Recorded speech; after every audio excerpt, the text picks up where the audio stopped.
Lower Than Atlantis on BBC Radio 1, and Mike's here to play Innuendo Bingo. It's the first one of the new year. Let's make it a wet one, lads.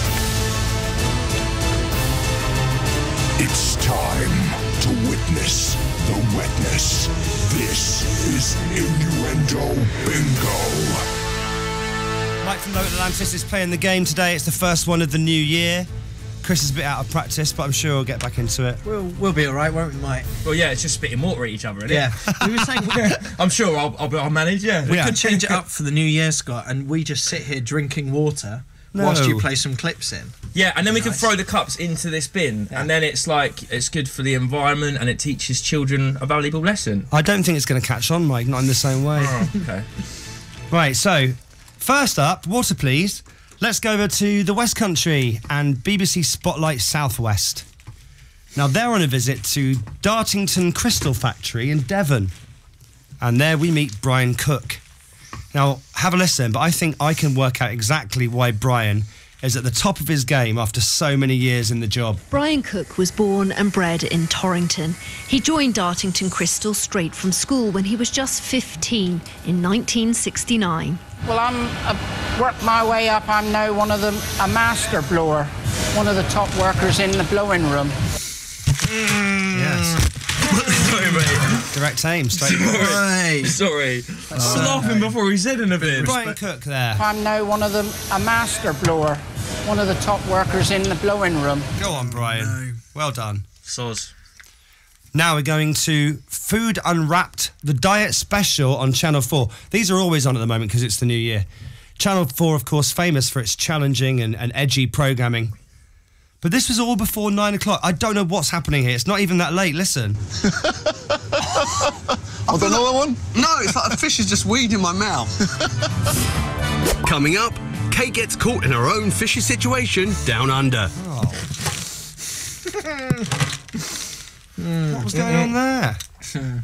Kate gets caught in her own fishy situation down under. Also, what was the first bit? Listen.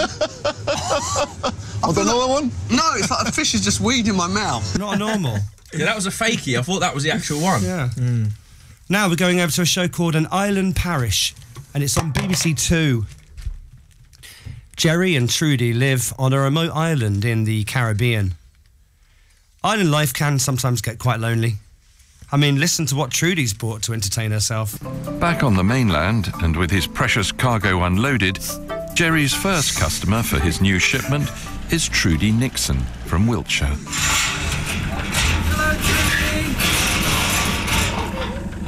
How are you? I'm good, Jenny. How are you doing?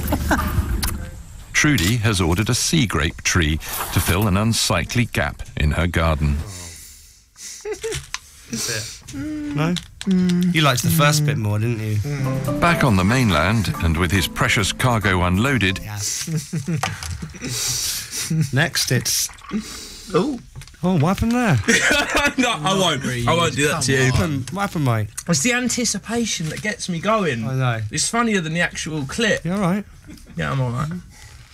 Try this one. The Great Interior Design on BBC Two. You never know what they're going to do with your house on these interior shows, do you? But I don't know. If I came home to this, I don't think I'd really complain. We're very narrow, so I'm just praying. A very tight margin. Oh, no. Are you ready for a full erection? I'm ready for it. Okay. Well, I'm coming up. Good of him to ask, though. Polite. Are you ready for a full erection? I'm ready for it. Okay. Coming up. Who's that in the background? Oh, the man upstairs. Right, more water, please. Next, we're going to Yellowstone on BBC Two. And the beavers are finally coming out after a long, cold winter. Listen to how hungry they are. It's every beaver for itself.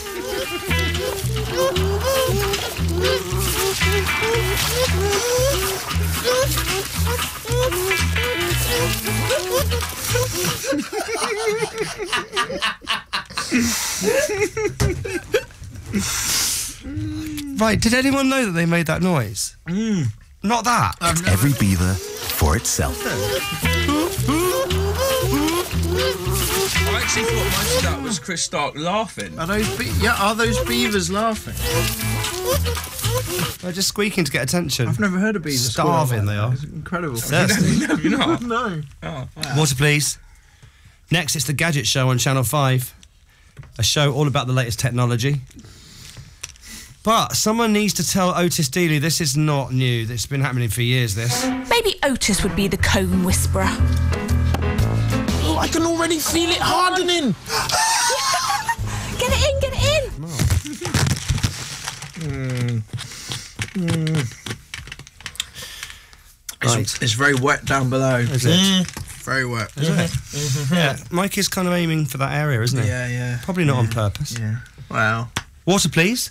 Now we're going over to BBC Radio 2 and it's Ken Bruce, the old class. Ken is the master of painting a picture with words on the radio. What a broadcaster. So much so that if you are actually eating your lunch right now, this description may be a little bit too much for you. Just feel that I have to warn you. Once they see the show reel, you want to see the moves. You can actually hear some of the moves as well. A little bit of bone-on-bone action there. Ken. Not at lunchtime. My only pair of jeans. Once they see the show reel, you want to see the moves. You can actually hear some of the moves as well. And travel. A little bit of bone-on-bone action there. Yes. Yes, Ken. Finally, what are you going to do about clothes-wise, Mike? Well, I'm either going to walk down Oxford Street in my pants or just going to be really freezing. I reckon. Just wanted to check. One of our favourites to finish off, from The Link on BBC One. In this quiz, you've got to spot the connection between random things. What pops into your mind with this round of the game? Let's see if you can find the link. You ready? Yes. Good. Gander, Jack, Cock, Gobbler. All types of birds, of course. Wow, that was a wet finish, wasn't it? Well played, mate. Wow. Mike from Lower Than Atlantis. I'd say I won. Second time. You Did I won. win? Definitely Yes. won. Woo! That was Innuendo Bingo. Awesome game today. 1.